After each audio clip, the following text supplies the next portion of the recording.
Hi guys, welcome to my vlog. Yan, dito pa rin tayo guys sa itaas po ng tulay ng Barangay Santo Niño. Dito pa rin tayo.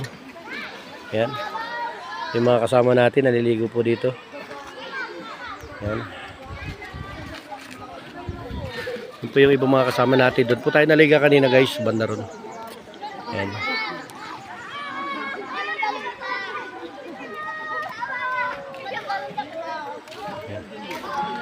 May naliligo yung mga ibang kasama natin guys, baba. Ayan, matalon sila dito guys. Yun na guys, yung tricycle kanina na pinatulak po dito sa ilalim. Yan. Parang ayaw na yata umandar guys, pinapaandar nila. Parang ayaw na yata umandar. Pinasok na yata guys yung langis ng tubig.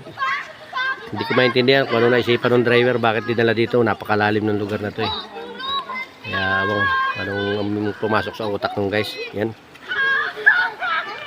Yan po yung mga kasama natin.